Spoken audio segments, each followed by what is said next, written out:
Hi, I'm Paul Vunak. Welcome to our summit in the mountains. This videotape is not like our normal tapes. This is not a traditional instructional tape. This is a conglomeration of all of my instructors on the top of a mountain. We're covering every aspect of street fighting you could think about, from biting to eye gouging to Brazilian Jiu-Jitsu to Kali to stick fighting to knife fighting. If you weren't there, if you didn't get to spend the 3 days with us, we've compiled all of the information, we've condensed all of the information. Now, this is not going to be like a typical average videotape. You need to extrapolate what you need. This is going to be compartmentalized. There are going to be pieces of footwork, pieces of timing, pieces of rhythm, and you need to pick what you can use. So let's roll up your sleeves and we'll get started. The beauty of trapping range is you can't miss. I don't see how you can miss. Okay? Stand up here. There are 3 lines of attack. There is the high line, there is the middle line, and then there's the low line. Okay? When one line is closed, the other has to be open. Let's say the middle line is closed. Okay, grab me. Here. Yeah, the middle line, what's open? The high line, boom, or the low line, bam. Okay? If the middle and the low are closed, here, because we're in trapping, what's open? High line, boom. Okay? High line and middle line are closed. Here. Now what? Low line, yeah. If all 3 lines are closed, I don't know what they're doing, but I don't think they're fighting. Okay? You have to have, something's got to be open. Okay? And again, as far as missing, I don't see how. Okay? Now I can see, I'm out here and I got to do a spin kick. I can envision myself missing that. Okay? Now I'm right here and I have to knee his balls. Whoa, baby, fuck. Shit, almost had him. Wait a minute.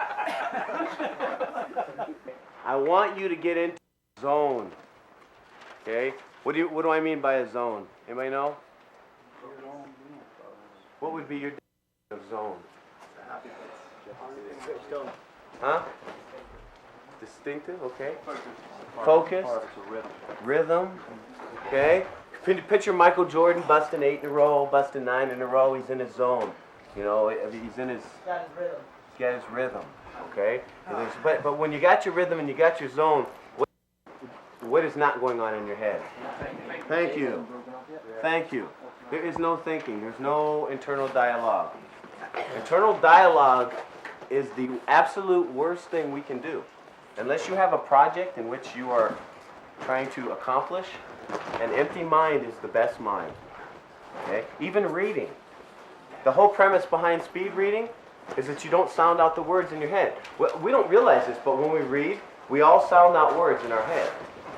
Okay? Well, you can't speed read and sound out words because you can only talk, you can only read then as fast as you can talk. And you can't talk that fast. But you can read a lot faster. So what you have to learn to do when you're speed reading is to glimpse at everything without the internal dialogue. And it's kind of hard at first to see a word and not sound it out in your head. But pretty soon you get used to that. And that's getting in the zone. Okay? When you're meditating, you're in the zone. There's nothing else going on. Lewis and I were just having a talk about deprivation tanks and how they get you in the zone. Okay? Well, the zone I want you to get in is just, you are airtight. Bam, bam, boom. There's nothing going to get in. You're right in here and you're in your zone.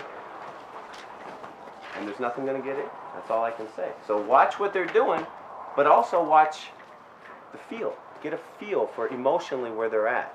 Because you can tell they're not going to be able to think because things are happening too quickly. So there's no thinking going on. There's just reacting. Everything is visceral. Okay.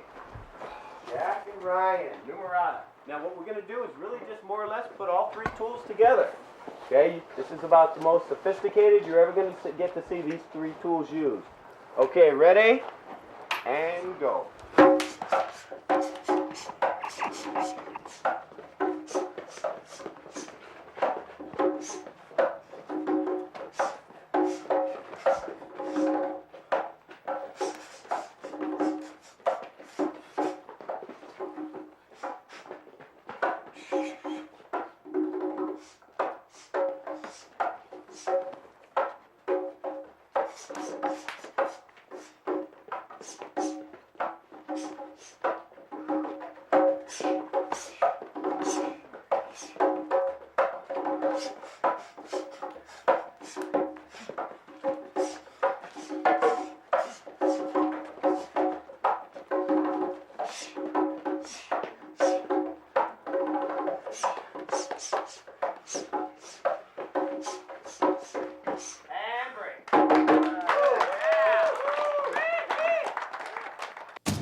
fighter A beats fighter B, okay, and then fighter B beats fighter C, and then fighter C beats fighter A. They're all, do you ever have that in boxing? Do you ever see that? It happens all the time. Styles. All the time. What? Styles. Styles. Some people can fight against this particular style of boxer, but they don't fight well against this style of boxer. Okay? Then you've got people that can adapt to any style. Doesn't matter, right lead, left lead, I don't care what. Okay? The theme of what we're doing this morning is to adapt. Because there's so many different people here. And if you fight the same way, and if you just sit there and look, I'm going to hit that hand, and you stick fight the same way or knife fight the same way, you're not adapting. So I want you to be cognizant of the fact that everybody in front of you moves differently. And watch that. The first time you start moving around, feel this guy. There's no you. There's only him or her. Okay? No you. And everybody moves different. Sometimes personally, like when I kickbox, I'll move around and I'll feel like moving this way. Other times, I'll be more this way, more square, more lateral. Other times, the hands will be right here because like, oh shit, this guy's a pro. Okay? Sometimes they'll be down here. Sometimes you go from this structure to this structure, back down to this structure, back up to this structure. And you have to adapt according to who you're boxing. Stick fighting, some people this really screws them up. Other people, this screws them up. Other people, you just sit and wait. Because you can tell this guy's impatient. And you get him one time, and you see this, and you go, ha. And then you back up about 10 feet, and then you're having a heyday. Other people, you see this despondent, dispassionate look in their face. Okay? And you hit them once, it doesn't affect them. You're like, okay, better have patience for this person. Okay? So, adapting is the key. It's a theme. Every time we get together, we're going to have a theme. Okay? Our morning theme before we start our trapping is to adapt. Why do you think we put such an emphasis on the hand smashing and we don't headhunt? It's effective. Pardon me? It's effective. It works. It is effective. That is a good reason. Why? Okay. Why is it effective? Because if you defang the snake, The snake is no longer harmful. Define the snake. Has anybody ever been to a stick tournament? Okay. In a stick tournament, you will witness many, many headshots. They have hand gear on their hands, just like they wear pants, just because they want to have. But it's not for anything. They don't go for the hands. They go for the head. And normally it's so ambiguous and so difficult to score that some tournaments they have little clickers. And you have two guys fighting, and if one guy gets 35 hits on the head and the other guy gets 38 hits in, he won by 3. And that's absurd. It's like if I hit you with 30 bullets and you hit me with 27, I won. Okay? So the point is, when you're head hunting, whenever you get too much into a sport, too much into boxing, too much into grappling, too much into kickboxing, too much into any sport, okay, you lose the reality of the fight because you develop a way. And stick fighting is the same way. It's the same deal. If you go too much into the sport of stick fighting and you watch them, you'll see that they very rarely smash the hand. And that's because they use rattan sticks. And they're used to training with rattan sticks, and they're used to training with headgear on. The old art of Kali, everything is blade oriented. So imagine if two people who were out there wailing at each other with the sticks, hitting each other, 15, 20 times, and then eventually somebody ascertains that this person beats this person, okay, and he is the winner. He won more time. If that were a real fight, and they both had a pipe in their hand, or a piece of hexagon oak, hardwood, heavy hardwood, and not rattan, with air goes through rattan. It's a training weapon, okay? You don't even need sticks or protection on the hands when you have rattan. And if that were a piece of oak or pipe, one smash in the hand, the fight would be over. So for real combat, okay, the hand is the most important thing. Do we ever use helmets when we train? Yeah, once in a while, but not always. Maybe less than 5% of the time. And most of the time we put the emphasis on the hand smashing. And it keeps it very, very simple, and it puts an emphasis on attributes and cat-like movement. It turns it not into a pillow fight. I did something the other day that I haven't done in many, many months. I sat down on the computer. After about an hour, I found the on and off switch, and I got on one of those chat lines. I could not believe the amount of silicon armchair warriors pontificating about points of minutia that have nothing to do with combat. Seems like the latest craze is, how many ranges are there? Are there 5 ranges? Are there 3 ranges?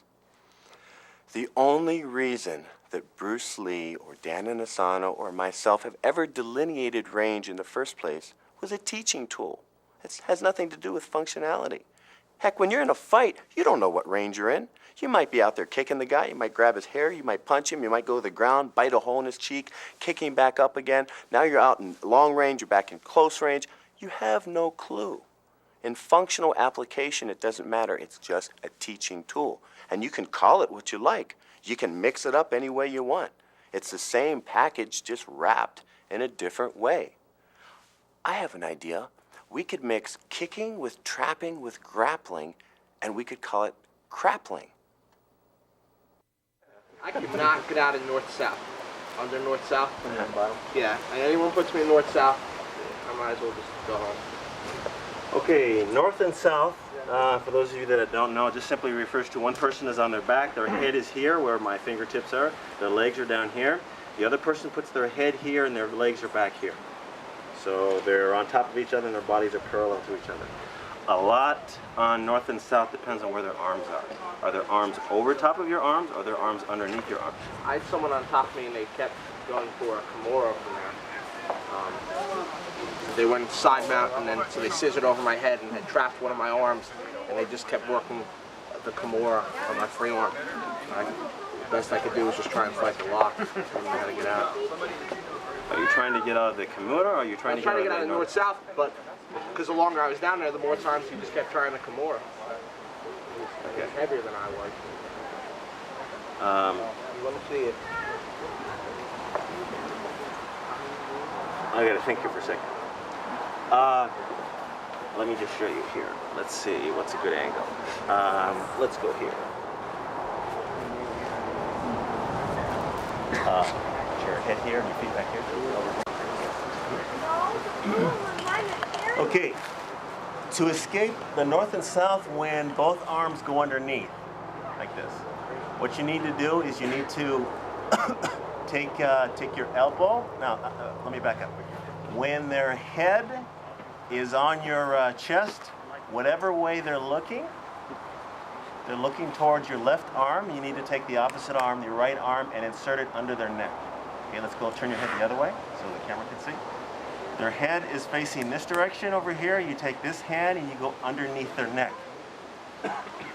As you go underneath their neck, turn back the other way because I'm going to put the second hand in. You're going to put your hand in like this. And now from here, what I want you to do is I want you to push up with both hands. I want you to bridge, and I want you to turn to your right.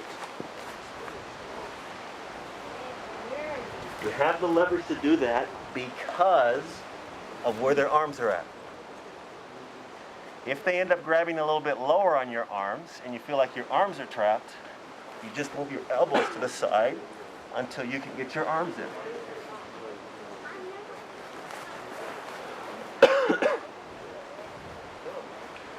Now some might say, oh, but you're exposing your arm there. Anytime you go to escape from across the side or north and south, you always expose your arm. You always, every escape. But the people you're exposing your arms to are going to be purple, brown, and black belts. Blue belts, no. The reason why you're pushing in that direction is because of where their head is. It's more conducive for him to take my arm. In other words, if his head is turned this way, and I push my hand like this, because that arm is right in, there's more conducive for him to take it, because his head is already turned in that direction. That's why you don't push and turn this way. Do the same thing, take my arm.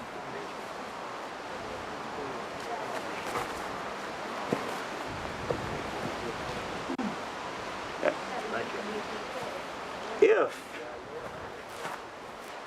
instead of being underneath your arms, they're over top of your arms. Okay? What I want you to do is take both hands, put them on their hip. As you put them on your hip, I want you to push in this direction and move your hips in that direction like this.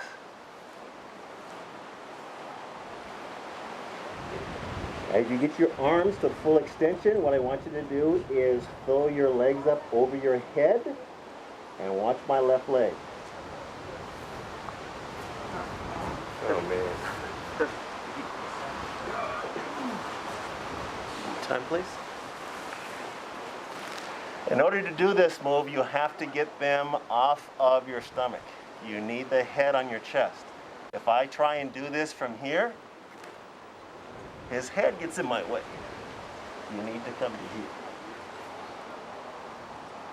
Now I have the space that I need to do this.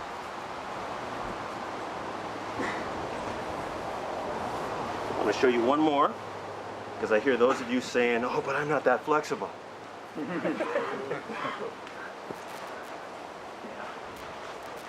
Same thing, you put your hands on their head, and I want you to raise your legs straight up in the air. As you raise your legs straight up in the air, you're going to throw your legs to one side and to the other side. And what you're going to do is you're going to rock back and forth between here. As you throw your legs to the right, you push strong. Excuse me, you throw your legs to the left, you push strong with your right hand. This gets you part of the way out, and this will finish it. Okay. When it comes to escaping from any position, you really need to emphasize your hips and your legs. Pardon me, I thought I was going to sneeze. So if you just use, hold me tight. So if you just use arm strength alone, you're going to tire. Hold me tight. So you need to learn how to use your legs.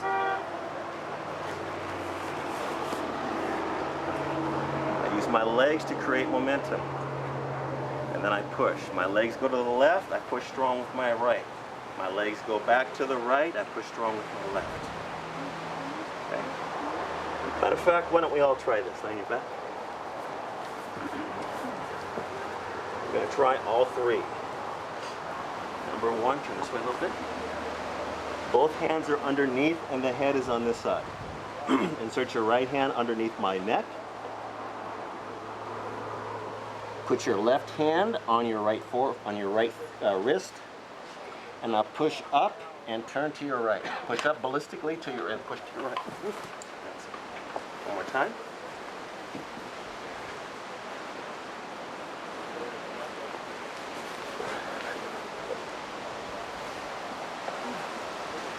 Number two, the arms are over top. Put your hands on their hips. Push yourself all the way down until your arms reach full extension. And then throw yourself up and over and push on the knee until you can get your foot hooked.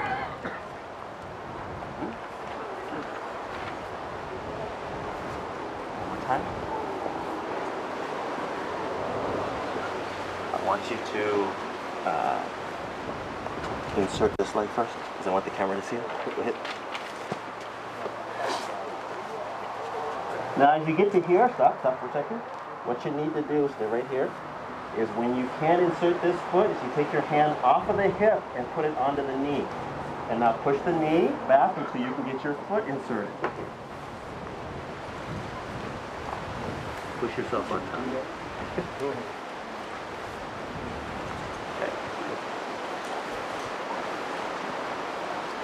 Finally, number three.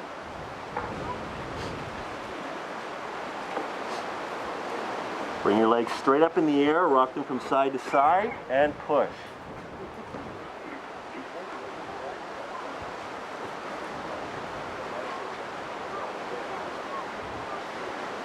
Questions? Yes. When you've got your arms over, is there any good place that you can right to start with? Is there any place that I can bite to start with? Now, if you're holding him down and you're trying to get out, is there any good spots? He's lower down here. From this position, I wouldn't bite because he's in a real good position to bite me. Right. Yeah, no, don't want to bite from this position. When you bite, like Sifu Paul says, you want to be able to bite uninterrupted, but you don't want them to bite back. So in a little bit, I'll show you here how to bite so that they can't bite you back. 1, 2, 1, 2, 3. The other one.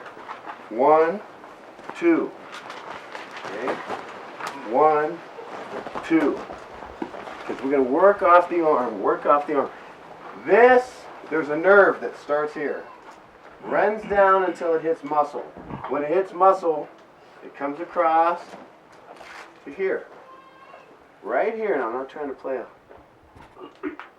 Here, but right here is where the nerve is at. You don't wind up and squeeze it in a fight. But this, to hit it, you can actually, when you go 1, 2, 3, and I always, again, for training, hit with my forearm instead of the tip of the elbow hitting. Okay? So one guy play with it. Boom, boom, boom. And I want the rhythm to look kind of like this. Boom, boom, boom, boom. See what I'm doing? But you keep everything in real tight as opposed to out here. Question, Michael? How do you do the boxer in terms of keeping his arm extended? I understand the first blow, Right. but after that, so are you holding him so he doesn't retract? No. It's a training drill. Okay? It would never, in other words, in reality, the very first shot here, let me do it, and you do it to me. Boom. This is what you get. The hand would instantly retract. The person would be in a lot of pain, and then we'd come in with a straight blast. Okay? So this is a drill to get us technical. The way it was given to me, as Dan said, Paul, you get all the navigational tools to get yourself anywhere you want. Okay? And that's what you do to your students. You give your students the navigational tools. You don't tell them, I want you to go hiking up that mountain, and then I want you to go down that road. You give them the tools to hike where they want to hike, and let them go on whatever mountain they want. And as a result, you know, we can tell you immutable principles, and that is you need everything. You need stick, you need knife, you need ground, you need trapping, you need kickboxing, you need Thai boxing, you need the whole gamut. Okay? But with that said, still everybody goes with their proclivity. Some people like one thing more, some people like something else more. Okay? When you're teaching this, I want you to see that the teaching is a never-ending well of knowledge that was passed down to us from Bruce and Dan. I'm acting it more or less as the conduit, okay? And this well of knowledge is endless. Now there are many different ways to headbutt somebody, okay? The most important thing about a headbutt is the fact that your head, it's like a groundhog. You stay in your little hole, and then you pop your head out and you see, and then you go back down in your little hole. Well, when he's swinging at me, I'm here. This is where I want to be. And then I come, boom, and then I'm back down to here again. So whenever I feel, you know, any blows and keep him off balance, I let him up a little bit, and I go right back to here. So your head has to nestle right in between his neck and his trapezes, right here. And if you put your chin here like this, you've always got what? The bite. You heard it. Okay, so when you're right here, you've got all that, and you've got all this going on, depending on how vicious this gets. But when you go from here, you're still moving him around. Pop it, boom, and you're right back down to where you were. Okay, so that's the first drill. Is I want one side just to swing, swing, swing a little bit, and ride it, ride it, ride it. Pop up, boom, and get right back. Go back down into your little hole again. Sometimes you're here. And when you pop up, you're sideways, boom, shift to here, boom, straight, boom, sideways shift. Okay? In between that boom, boom is all that, of course. Okay? But keep shifting. Come from east, come from west, and come from north. Does anyone have any questions or concerns at this point in time? Roy. Yes. With all the JKD, the straight blasting, if you see someone's a good puncher and kicker, would you try and take them down to the ground if it was one-on-one? It depends. Because it's your speciality. What was the question? Ask the question again, please. I was just saying with the interception, the straight blast, and the headbutts. I was wondering if Roy, because it's his speciality, would he try and take? If he saw someone was a good puncher or kicker, would he take them straight to the ground if he could? Personally, living where I do and knowing what I do about street fighting, I would. I learned 9 years of Jiu-Jitsu to simply familiarize myself with the ground. But in a real street fight, I don't want to go to the ground. I will not go to the ground. I've had a number of people ask me a similar question, and I tell them, no, I don't want to go to the ground. When you're forced to confront violence, you have no choice as to the time of day, the location, the environment, whether or not weapons will be involved, what you're going to be wearing, who you're going to be with. You don't control any of that. How do you grapple on a stairwell? Anybody know? Very careful. Bang, bang, bang, bang, bang. Yeah. How do you grapple in a nightclub? Especially when you don't know who's friends with who. You know, there's so many things that you can't control in a street fight. Something else I do as a reality check to my students, when they get my reality to my Brazilian Jiu-Jitsu students, is periodically, probably every 4 to 6 months, we actually go outside into the back of my school. And there's concrete, there's rocks, there's some broken glass back there. And I have them do mat time out there. Changes their perspective, especially the new people. Because what happens, like, okay, we're going to finish up with mat time. We're going to do 2 rounds out here, 3 minutes on the ground. For starters, I want everybody on their knees. And you see everybody do this. Like this. What does that tell you? I don't want to go there. Yeah. And I always, within the first 30 seconds, I always hear, ooh, ah, ooh. Because what happens is your elbows, when you mount on top of something like that, you find all those little pebbles and whatnot, they hurt. Not enough to, you know, stop a fight, but they hurt like hell. Not only that, you roll around in it long enough, they stick to your t-shirts, and while your opponent is mounted on top of you, your training partner is mounted on top of you, those things come into your eye. I can tell you from personal experience. So, going to the ground, for me, is not a choice. It's not a choice unless I can control something, unless I can know that we're in a park, and I got grass underneath me, and I know it's just me and you. Okay, let's say, for whatever reason, you don't want to bite them, they're not hitting, you don't want to put your hands underneath, whatever, but you want to stand up, you want to get past his guard. Close your ankles tight. With your hands on his bicep, you put the toes of your feet on the ground, and what you're going to do is you're going to push yourself up and over his head. And you can either do it 1 foot at a time or standing. I actually prefer to stand, actually to jump.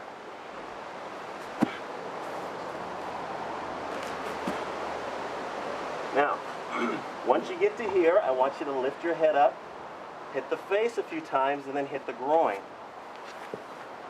However, sometimes because of the weight of the person and where their legs are at, you feel like, I can't lift your head up. Well, from here, what I want you to do is I want you to walk down their chest real fast. This is how you push yourself up. So if you get to this position, it's like, I can't get up without relinquishing my my control of the arm. You walk up like this, and then you hit and squeeze your knees together.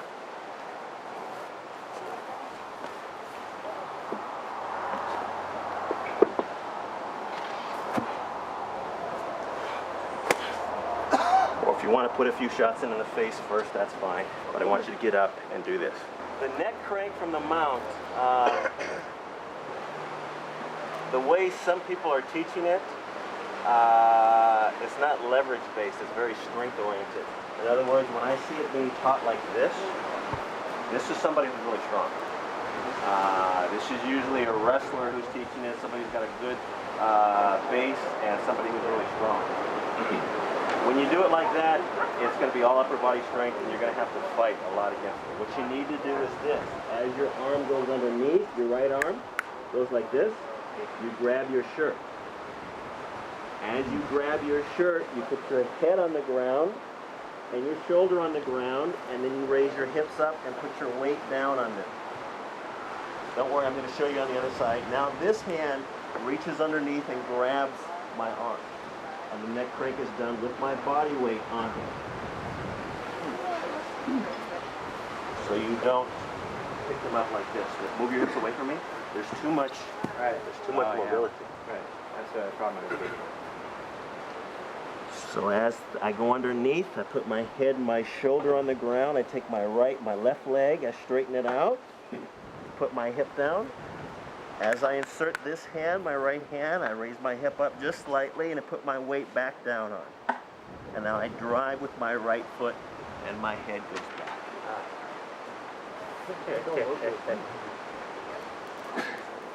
Thank you.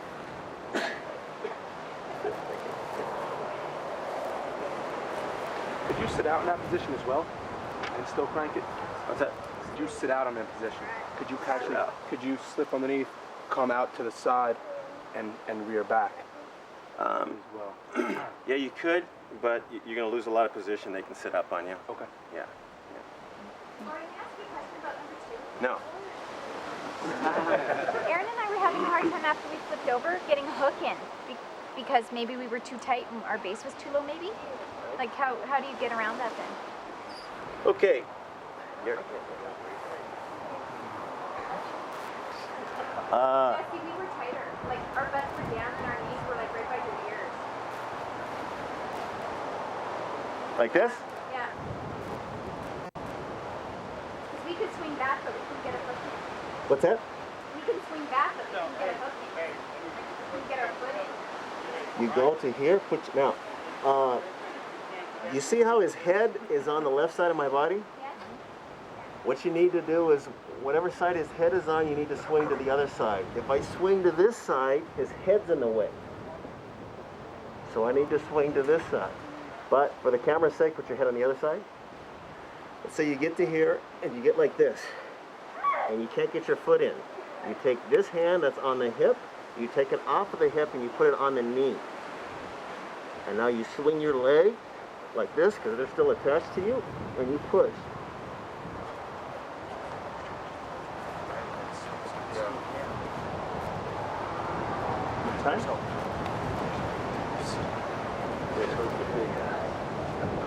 So you still need to push yourself out to here. You come up, and you get to here, and now you put your hand inside, and you wiggle with your butt. Now, what happens if they put their hip on the ground? You throw your legs on the ground like this, and you come up. Now it's their turn. Sure. So, when it comes to doing all these escapes,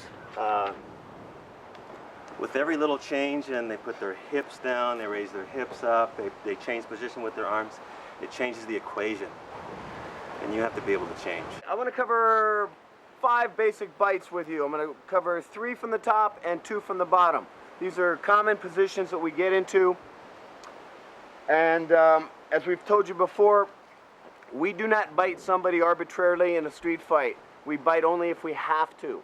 First and foremost, if I'm in an altercation, I don't want to hurt this person badly. I can just jab the face, kick the thigh, and go home fine. Everybody's happy.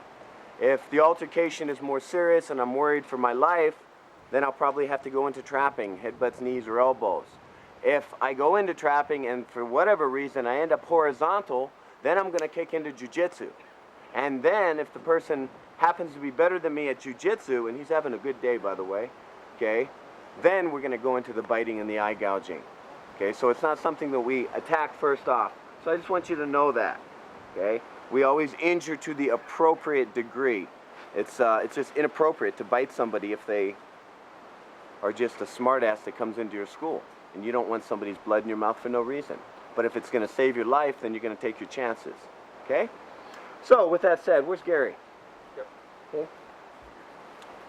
I'm going to show you a sequential movements from the top, and there are going to be 3 bites. And we're going to do a counter for counter flow with these 3 bites. Now my favorite position, cross side, is the knee up in the hip. You can have two here, you can have one here, one here, one here. You can sprawl this way. There's many positions. For our needs, biting, okay, this is the best thing. This knee is in the hip, this elbow is here. This leg is way out here, so he can't fuss with it. I've got my shoulder here. I'm turning my weight ever so gently on the chin. And you can almost make most people tap with that alone. Okay? Now, Gary, I want you to bite me, please. Okay. The reason he cannot bite me is because of the weight I have on his chin. Now, Gary, I want you to stop me from biting your cheek.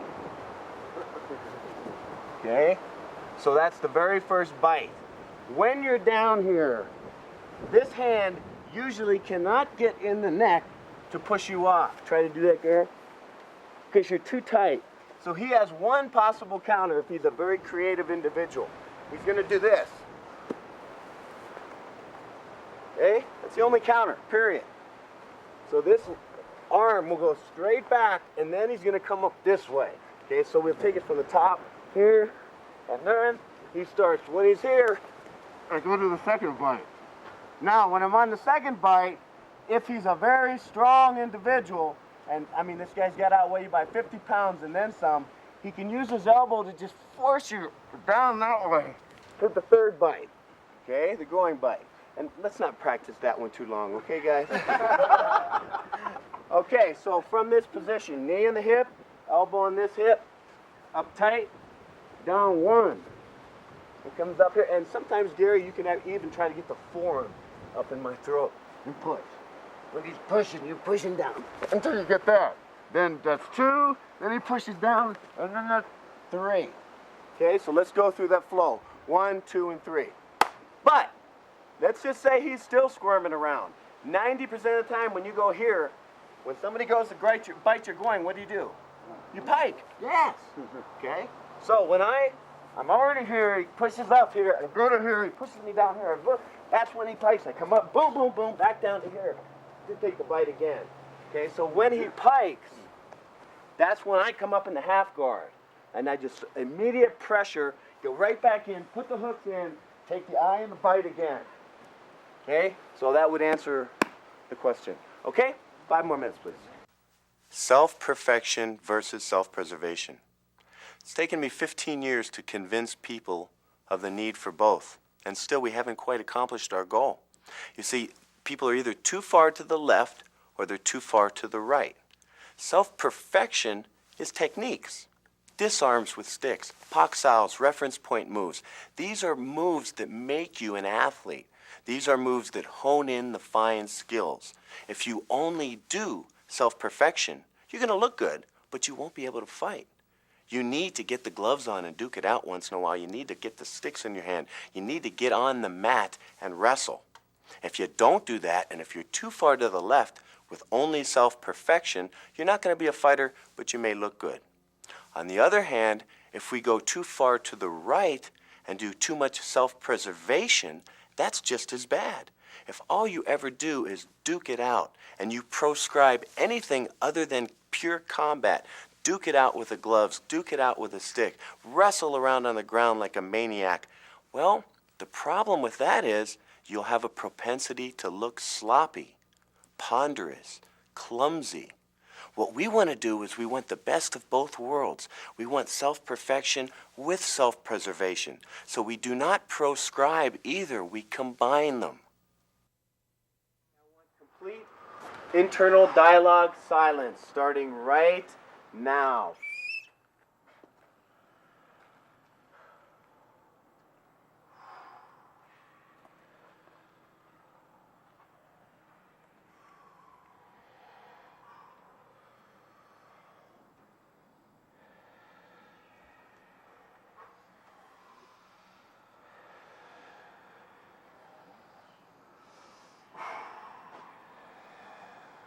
Okay, everybody sit up slowly. Turn this way. Okay? Please try to do this when you get home. Practice this every day. If you get to practicing this, you can do it longer and longer each time. When you can get to the point where you can blank out your mind, it is like having a 45 in your hip pocket.